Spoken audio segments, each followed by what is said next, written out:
అందరూ ఎలా ఉన్నారు? నేనైతే చాలా బాగున్నాను. మీరు కూడా అందరూ బాగున్నారు కదా? బాగున్నారని అనుకుంటున్నాను. బాగుండాలని మనస్ఫూర్తిగా కోరుకుంటాను. Welcome to my channel KBT life style vlogs. నేను మీ భారతిని. ఈరోజు వీడియోలో నా చిన్నతనం గురించి కొన్ని విషయాలు అయితే మీతో షేర్ చేసుకోవాలనుకుంటున్నానండి. ఇంకా చాలామంది మా అమ్మ వాళ్ళ గురించి అడుగుతున్నారు. కొన్ని విషయాలు మా అమ్మ వాళ్ళ గురించి కూడా చెప్తాను. ఇంకా ఉమ్మడి కుటుంబాలంటే ఈ మధ్య ఎక్కడా లేవు కదా, ఈ కాలంలో చాలా తక్కువ. దాని గురించి కూడా కొన్ని విషయాలు మాట్లాడాలనుకుంటున్నాను. వీడియో అయితే చాలా బాగుంటుంది. ప్లీజ్ స్కిప్ చేయకుండా లాస్ట్ వరకు చూడండి. వీడియో నచ్చితే మాత్రం ఖచ్చితంగా లైక్ చేసి సబ్స్క్రైబ్ చేసుకోండి. లైక్ ఇవ్వడం మాత్రం అస్సలు మర్చిపోవద్దు. నా వీడియోస్ రెగ్యులర్గా నా డైలీ రొటీనే చెప్తున్నాను కదా, చెప్పడము చూపించడము రెండు కూడా నా డైలీ రొటీనే అయిపోతుంది. ఇక నుండి నా వీడియోస్ నా డైలీ రొటీన్ చూపించినా సరే చెప్పేది మాత్రం నా గురించి కొన్ని విషయాలు అయితే మీతో షేర్ చేసుకోవాలనుకుంటున్నానండి. ఫస్ట్ అయితే నా చిన్నతనం గురించి చెప్తాను. మా అమ్మ మా నాన్నకి మేము ముగ్గురు ఆడపిల్లలమండి. నాకన్నా పెద్ద అక్క ఒకటి అయింది, నాకన్నా ఒకటి చిన్న చెల్లి కూడా ఉంది. నేను మధ్యలో అమ్మాయిని అనమాట. మా అక్క పేరు ఇందు, నా పేరు భారతి, మా చెల్లి పేరు యమున. ఇలా ముగ్గురం అయితే ఆడపిల్లలు ఉన్నాము. నేను మా అక్క చిన్నప్పటి నుండి హాస్టల్లోనే చదువుకున్నాము. మా చెల్లి చిన్నది కదా, మా అమ్మ దగ్గరే పెట్టుకుంది. మా చెల్లి అంటే మా అమ్మకి చాలా ఇష్టము. ఇప్పుడు ముగ్గురికి కూడా పెళ్ళిళ్ళు అయిపోయి ఒక్కొక్కరు ఒక్కొక్క దగ్గర అయితే ఉన్నాంలేండి. నా చదువు మొత్తం కూడా హాస్టల్లో అయిందన్నాను కదా, నేనైతే 10th వరకు కూడా హాస్టల్లోనే చదువుకున్నాను. గవర్నమెంట్ హాస్టల్లో చదువుకున్నాను. నేను మా అక్క ఇద్దరం కలిసి హాస్టల్లోనే చదువుకున్నాము. నేను చిన్నగా ఉన్నప్పుడే నన్ను అయితే హాస్టల్లో వేస్తారండి. మా అక్కే నన్ను చూసుకునేది. మా అక్క నాకన్నా కొద్దిగా పెద్దది కదా, హాస్టల్లో ఉన్నప్పుడల్లా కూడా మా అక్కే నన్ను చూసుకునేది. చిన్నప్పుడు అయితే చాలా బాగుండేదిలేండి. కాకపోతే నా చిన్నతనం అంతా కూడా హాస్టల్లోనే గడిచిపోయింది. మరి చిన్న వయసులో నుండి హాస్టల్లో ఉంటే అంత బాగుండదు. చిన్నతనంలో ఉండే స్వీట్ మెమరీస్ అన్నీ కూడా మిస్ అయిపోతాము. అంటే చిన్నప్పుడు మనం స్కూల్కి వెళ్ళి వచ్చిన తర్వాత ఇంటికి వచ్చి రాగానే అమ్మ ఏదో ఒకటి స్నాక్స్ చేసి పెట్టడము, స్కూల్ నుండి రాగానే టీవీ చూడటము, ఇంకా స్కూల్ నుండి రాగానే పిల్లలతో ఆడుకోవటము, ఇలాంటివన్నీ కూడా మిస్ అయిపోతాము. ఇంకా మెయిన్గా ఏ పండగలకి కూడా మనం ఇంటికాడ ఉండమండి. నేనైతే చిన్నప్పటి నుండి ఏ పండగ కూడా చేసుకోలేదు. ఎప్పుడు హాస్టల్ సెలవులు ఇస్తే హాస్టల్ సెలవుల్లోనే ఇంటికి వచ్చేదాన్ని. అంటే హాస్టల్ సెలవులు ఎప్పుడు ఇస్తారండి? దసరా సెలవులు ఇస్తారు, వేసవి సెలవులు ఇస్తారు, పండగ సెలవులు ఇస్తారు. ఈ 3 టైంలోనే నేను ఇంటికాడ ఉండేదాన్ని. నేను 3rd క్లాస్లో ఉన్నప్పుడే మా అమ్మ అయితే హాస్టల్లో వేసింది. మా అక్క నేను ఒకేసారి హాస్టల్లో జాయిన్ అయ్యాము. మా అక్క కూడా నాకన్నా ఏం పెద్దదేం కాదు, నాకన్నా ఒక 2 సంవత్సరాలు పెద్దది అంతేని. మా ఇద్దరం కూడా చిన్నప్పటి నుండి హాస్టల్లోనే ఉండిపోయాము. ఇలాంటి చిన్న చిన్న స్వీట్ మెమరీస్ అన్నీ కూడా మేమైతే మిస్ అయిపోయామండి.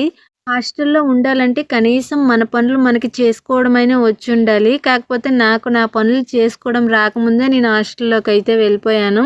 అంత చిన్నప్పటి నుండే ఎందుకు హాస్టల్లో ఉండవలసి వచ్చేదంటే, మేము ముగ్గురం ఆడపిల్లలం కదా, మా అమ్మ ఖచ్చితంగా బయటకైతే పనికి వెళ్ళాలండి. అమ్మ వాళ్ళది శ్రీకాకుళం దగ్గర పలాస అండి. పలాసలో ఎక్కువగా జీడిపప్పు ఫ్యాక్టరీలు ఉండేవి. మా అమ్మ ఎక్కువగా జీడిపప్పు ఒలిచేదానికైతే వెళ్ళిపోయేది.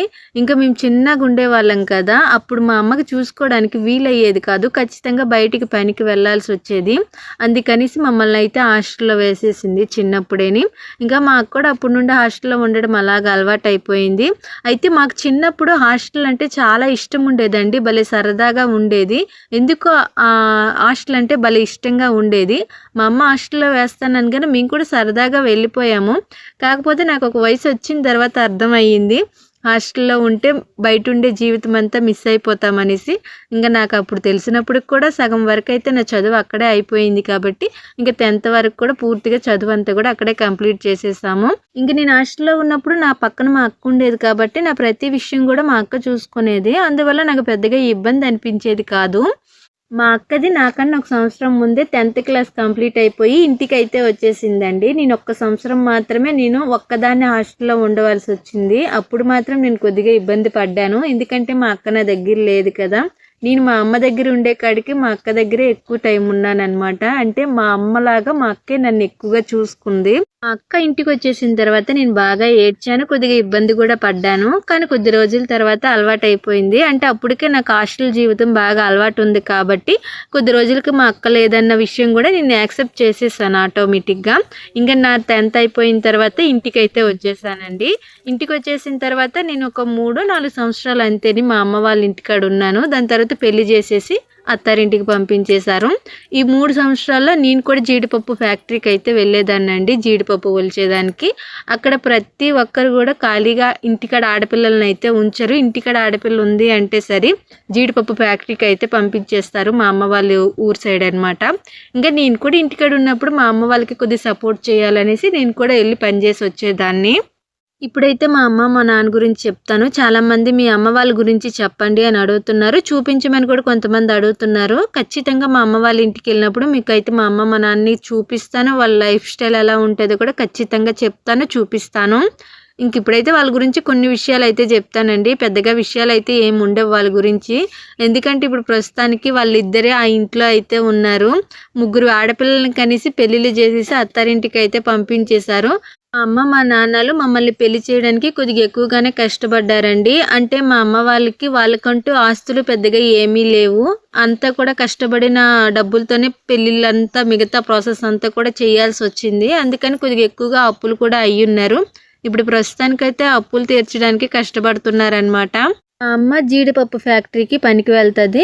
కొన్నిసార్లు కోతలు, ఉడుపులు ఉంటాయి కదా, వాటికి కూడా వెళ్తుంది. కొన్నిసార్లు జీడిపప్పు ఫ్యాక్టరీ లేదు, సెలవు అయిపోయినప్పుడు సిమెంట్ పనులకి ఇలాంటివి కూడా వెళ్తుంది. మా నాన్న సెంటరింగ్ పనులకు కానీ, సిమెంట్ పనులకు కానీ ఇలా ఏదైనా పనులు ఉంటే ఆ పనులకు తగ్గట్టు ఏ రోజు ఏ పని ఉంటే ఆ పనికి అయితే వెళ్ళిపోతాడు. ఇలా మా అమ్మ వాళ్ళ జీవనశైలి అయితే ఇప్పుడు ప్రస్తుతానికి ఉందండి. కాకపోతే మా అమ్మ వాళ్ళకి మేమంటే చాలా ఇష్టము. వాళ్ళ ప్రపంచమంతా కూడా మేమే ఉంటాము. ఖచ్చితంగా ప్రతిరోజు ఫోన్ చేసి మాట్లాడాలి. లేకపోతే మా అమ్మ కొద్దిగా డిస్టర్బ్ అవుతుంది అనమాట. అంటే మేము ముగ్గురమే కదా, చిన్నప్పటి నుండి కూడా మా గురించే మా అమ్మ, మా నాన్న ఎంత కష్టపడ్డారో ఇప్పుడు కూడా మా గురించే కష్టపడుతున్నారండి. అంటే మా గురించి చేసిన అప్పులు తీర్చడానికి ఇప్పుడు కూడా చాలా కష్టపడుతున్నారు. వాళ్ళ కష్టాలు ఎప్పుడు తీరుతాయో, వాళ్ళు ఎప్పుడు ప్రశాంతంగా బతుకుతారో నాకైతే అర్థం కావటం లేదండి. అందుకే అంటారేమో ఒక్క మగపిల్లడైనా ఉండాలనేసి. ఇలాంటి అప్పులు ఏమున్నా సరే మగపిల్లడి మీద తోసేసి వయసు అయిపోయిన తర్వాత కనీసం ప్రశాంతంగా బ్రతికే అవకాశమైనా, ఒక ఛాన్స్ అయినా ఉంటుంది. కాకపోతే ఇలాంటి ఛాన్సులు ఏవి లేకపోయినప్పుడు వయసు అయిపోయిన తర్వాత కూడా తప్పదన్నమాట, బయటికి వెళ్ళి పని చేసుకోవాల్సి వస్తుంది. ఇంకా మా మీద కూడా మా అమ్మ మా నాన్నల్ని చూసుకోవాల్సిన రెస్పాన్స్ అయితే ఉందండి. మాకు వీలైనంత వరకు మేము వాళ్ళకి సపోర్ట్ చేయాలని అనుకుంటున్నాము. ప్రస్తుతానికైతే మా అవసరం మా అమ్మ, మా నాన్నలకైతే లేదు. అన్ని విధాలుగా కూడా ఇప్పుడైతే బాగానే ఉన్నారు. అంటే బయటికి వెళ్ళి పని చేసుకొని వచ్చి ఇంటికాడ కూడా ఆరోగ్యం పరంగా కూడా పర్లేదు, బాగానే ఉన్నారు. ఎప్పుడైనా ఆరోగ్యం బాగాలేదు అన్నప్పుడు మా అక్కళ్ళు అయితే చూసుకుంటుంది. ఎందుకంటే మా అక్క మా అమ్మ వాళ్ళ దగ్గరికి కొద్ది దగ్గరలో ఉందన్నమాట. నేను చాలా దూరంలో ఉన్నాను కాబట్టి మా అమ్మ వాళ్ళకి బాగలేదు అన్నప్పుడు నేను చూడడానికి కూడా వెళ్ళడానికి అవ్వటం లేదు. నాకు ఎక్కువగా బాధ కలిగించే విషయం ఇది ఒక్కటేనండి. మంచి సమయంలో లేకపోయినా పర్వాలేదు కానీ వాళ్ళు బాగలేదు అన్నప్పుడు నేను వాళ్ళ పక్కన అయితే ఖచ్చితంగా ఉండాలి కదా.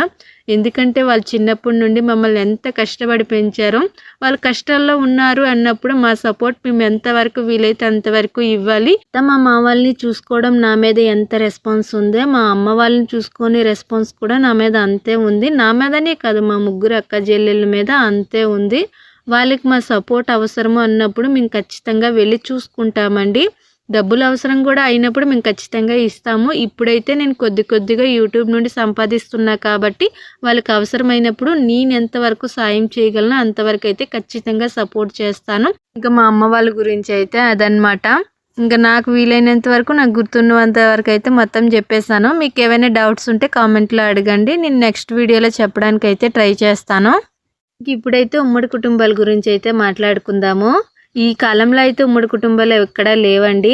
చాలా వరకు ఉమ్మడి కుటుంబాల్లో ఉండడానికి ఇష్టపడరు, ఉండలేరు కూడా, ఎవరు కూడా ఉండలేరు. ఎందుకంటే ఉమ్మడి కుటుంబంలో ఉండాలంటే చాలా ఎక్కువగా ఓర్పు, సహనం ఉండాలి. ఎక్కువగా ఏ మాట అన్నా సరే పడే మనస్తత్వం అయితే ఉండాలి. ఇప్పుడు ఎవరికి కూడా అలాంటి మనస్తత్వాలు లేరు, ఉండలేరు అసలు. ఉమ్మడి కుటుంబాల్లో చాలా వరకు ఓపిక ఎక్కువగా ఉండాలండి. ఉమ్మడి కుటుంబాల్లో ఉండాలంటే ఒకరికి పొంతన లేకుండా ఉంటారు. ఒకే ఇంట్లో ఉంటారు కానీ ఒకరి మాట ఒకరికి పడకుండా ఉంటారనమాట. ఎక్కువగా గొడవలు అవుతూ ఉంటాయి. అందువల్ల ఇప్పుడు ఎక్కువగా ఎక్కడ ఉమ్మడి కుటుంబాలు లేవు. నాకు తెలిసి ఎవరికి వాళ్ళు సపరేట్‌గా ఉండడమే మంచిదండి. ఎందుకంటారా? ఉమ్మడి కుటుంబంలో అందరూ కలిసి ఉండి ఎప్పుడు కూడా దెబ్బలాడుకుంటా ఉండే కాడికి ఎవరికి వాళ్ళు సపరేట్‌గా ఉండి ఎప్పుడైనా ఒకసారి పండగలు, పబ్బాలు అయినప్పుడు కలిసి అప్పుడు సరదాగా ఉంటే అదే చాలా వరకు మేలు. కలిసుండి దెబ్బలాడుకునే కాడికి వేరువేరుగా ఉండి ప్రశాంతంగా ఉండడం మంచిది అనేసి నా ఉద్దేశము. కానీ చిన్నప్పుడు మా అమ్మ వాళ్ళు ఎక్కువగా ఉమ్మడి కుటుంబంలోనే ఉన్నారండి. అంటే మా నాన్న వాళ్ళు నలుగురు అన్నదమ్ముళ్ళనమాట. మా నాన్న పెద్దవాడు. మా నాన్న తర్వాత ముగ్గురు తమ్ముళ్ళైతే ఉన్నారు. అలా నలుగురు అన్నదమ్ముళ్ళు అవ్వడం వల్ల మా నాన్నమ్మ నలుగురిని కూడా ఒకే దగ్గర ఉంచేసి ఉమ్మడి కుటుంబంగా అయితే ఉందురు. అలా అని ఎక్కువ కాలం అయితే లేరులేండి. నలుగురికి పెళ్ళిళ్ళు అయిపోయి ఒక్కొక్కరికి ఒక్కొక్క పిల్లోళ్ళు పుట్టేంత వరకే ఉమ్మడిగా ఉన్నారు. దాని తర్వాత చిన్న చిన్న గొడవలు వచ్చేసి ఒక్కొక్కరుగా సపరేట్ అయితే అయిపోయారు. అయితే మా నాన్నమ్మ ఉన్నంత వరకైతే మేము పెద్ద పెద్ద పండగలన్నీ కూడా కలిసే చేసుకునేవాళ్ళం అనమాట. ఏ పండగ వచ్చినా సరే అందరూ కూడా ఒక దగ్గరికి అయిపోయేవారు. అప్పుడైతే భలే సరదాగా ఉండేదండి. పండగలకే ఒక్క దగ్గర అయ్యేవాళ్ళం కదా. పండగ అంతా కూడా మా ఇంట్లోనే ఉన్నదేమో అనేంత బాగుండేదన్నమాట. మేము అప్పుడు చిన్నగా ఉండేవాళ్ళము. సరదాగా అందరం ఆడుకునే వాళ్ళము. అంటే మా చెల్లెళ్ళు, మా తమ్ముళ్ళు అందరూ కూడా అప్పుడే కలుసుకునే వాళ్ళం కదా. ఎంత హ్యాపీగా ఆడుకునే వాళ్ళము. చిన్నప్పుడు ఎంత బాగుండేది. ఆ రోజులు మళ్ళీ వస్తే బాగుండు. ఎంత అనుకునే సరే అవి రావులేండి. ఇప్పుడు ప్రస్తుతానికైతే కనీసం ఫోన్లో కూడా మేము మాట్లాడుకోవటం లేదు. అంటే మా అక్క అంటే మా చెల్లెళ్ళు, మా తమ్ముళ్ళతోని వాళ్ళ చదువుల్లో వాళ్ళు బిజీగా ఉన్నారు. మేము ఇక్కడ పెళ్ళిళ్ళు చేసుకొని ఇక్కడ మా బ్రతుకుల్లో మేము బిజీగా ఉన్నామన్నమాట. అంటే చిన్నప్పుడు అంత బాగా కలిసి ఆడుకునే వాళ్ళము. ఇప్పుడు బిజీ లైఫ్ స్టైల్ అయిపోయింది. మీలో ఎంతమందికి ఇలాంటి ఉమ్మడి కుటుంబాలు అంటే ఇష్టమో ఖచ్చితంగా కామెంట్లో చెప్పండి. బాగానే ఉంటుంది ఉమ్మడి కుటుంబాలు. కాకపోతే చిన్నపిల్లలకి బాగుంటుంది అనమాట. చిన్నతనం నుండే అన్ని విషయాలు నేర్చుకునే అవకాశం ఉంటుంది. అంటే మంచిది చెడేది ఏది ఎలా తెలుసుకోవాలి, ఎవరిని ఎలా గౌరవించాలి, ఎక్కడ ఏ పని ఎలా చేయాలి, ఎలా మాట్లాడాలి అన్నీ కూడా ఉమ్మడి కుటుంబాల్లో ఉంటే తెలిసిపోతుంది.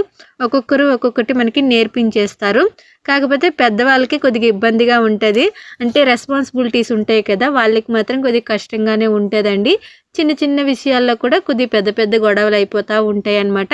ఒకరి మాట ఒకరికి పొంతన లేకుండా ఎక్కువగా దెబ్బలాడుకుంటూ ఉంటారు. అదీగాక తోటికోడళ్ళు ఉంటారు కదా, వాళ్ళే ఎక్కువగా దెబ్బలాడుకుంటారు. అది కూడా ఇంక దేని గురించి ఉండదు, ఇంట్లో చేసుకున్న పనుల గురించి ఎక్కువగా దెబ్బలాడుకుంటూ ఉంటారు. నేను ఈ పని చేశాను, నువ్వెందుకు ఖాళీగా ఉన్నావు, నువ్వు కదా చేయాలనేసి ఎప్పుడు దెబ్బలాడుకుంటూ ఉంటారు. అది ఒక్క దగ్గర మాత్రం తోటికోడళ్ళకి సర్ది చెప్పలేక ఎక్కువ మంది కూడా సపరేట్ అయిపోతూ ఉంటారనమాట. తోటికోడలు అడ్జస్ట్ అవ్వక ఎక్కువగా ఉమ్మడి కుటుంబాలు కాస్త వేరు కాపురాలు అయితే అయిపోతూ ఉంటాయి. కానీ ఉమ్మడి కుటుంబాల్లో ఉన్నప్పుడు భలే తమాషాగా ఉంటుంది. తోటికోడళ్ళు అందరూ ఒక దగ్గర ఉన్నారనుకోండి, దగ్గర ఉన్నప్పుడు అందరూ కూడా ఎంత ప్రేమగా ఉంటారో, ఒకరి మీద ఒకరికి ఎంత ప్రేమ ఉన్నట్టుగా మాట్లాడుకుంటారు. కానీ కొద్దిగా పక్కకి వెళ్ళిన తర్వాత ఒకరి మీద ఒకరు చాడీలు చెప్పుకుంటారు. నాకైతే చిన్నప్పుడు ఇది భలే తమాషాగా అనిపించేది. అంటే మా పిన్ని వాళ్ళు అలానే ఉండేవాళ్ళు అనమాట. మా అమ్మ వాళ్ళు, మా పిన్ని వాళ్ళు వీళ్ళందరూ కూడా ఒక దగ్గర ఉన్నప్పుడు మాత్రం అక్క చెల్లి అనుకొని ఉండేవాళ్ళు. కానీ ఎవరైనా ఒకరు పక్కకి వెళ్ళిపోయారు అనుకోండి, అప్పుడు ఒకరి మీద ఒకరు మాట్లాడుకునే వాళ్ళు అనమాట. అదైతే చెడ్డగా అని కాదు, కానీ అంటే ఇంట్లో పని వరకే, నేను ఈ పని చేశాను చూడదు, ఆ పని చేయలేదు, అలా అయితే ఎలా అనేసి ఇలా ఒకరి మీద ఒకరైతే మాట్లాడుకునే వాళ్ళు. అంటే అలా తమాషాగా ఉండేది. మేము చిన్నప్పుడు ఇవి ఎక్కువగా వినేవాళ్ళము. అంటే ఒకే దగ్గర ఉండేవాళ్ళు కదా, మేము మరీ చిన్నపిల్లలం. అప్పుడు అలా మాట్లాడుకుంటుంటే మాకేం అర్థమయ్యేది కాదు. కానీ ఇప్పుడు మాత్రం భలే నవ్వొస్తుంది నాకు. కానీ ఇప్పుడైతే మేమెవరం కూడా ఏ పండగలకి ఏటికి కలుసుకోవటం లేదండి. మా నాన్నమ్మ ఇప్పుడు చనిపోయి ఇప్పుడు 5-6 సంవత్సరాలు అయితే అయిపోయింది. ఈ 5-6 సంవత్సరాల నుండి మేమెవ్వరం కూడా కలవటం లేదనమాట.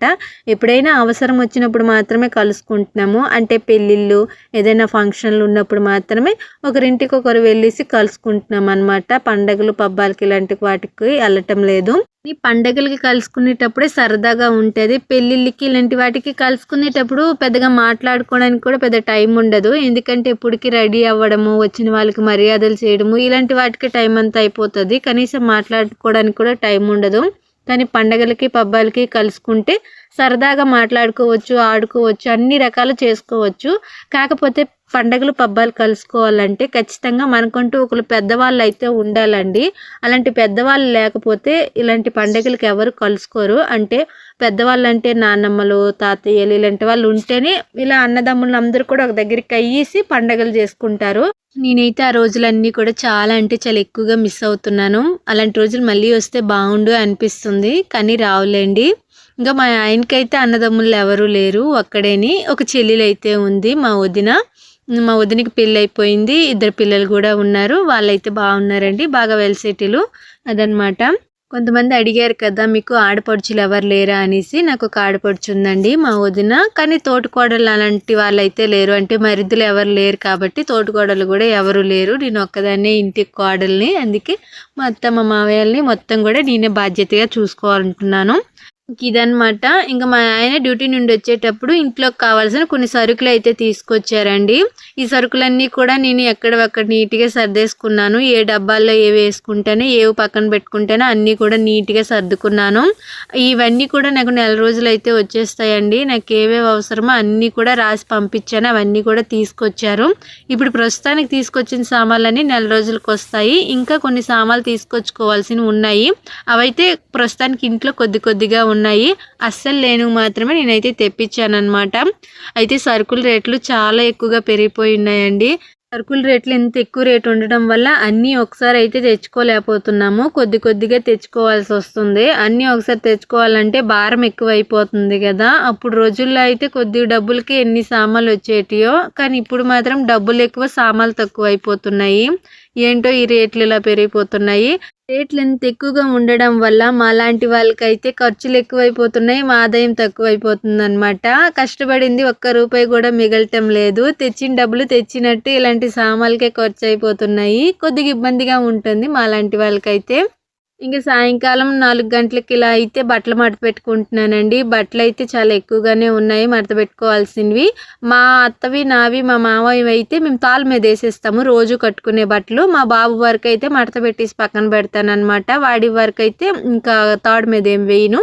మేమైతే తాళ్ళ మీదే వేసుకుంటామండి రోజు బట్టలు వేసుకునేటి.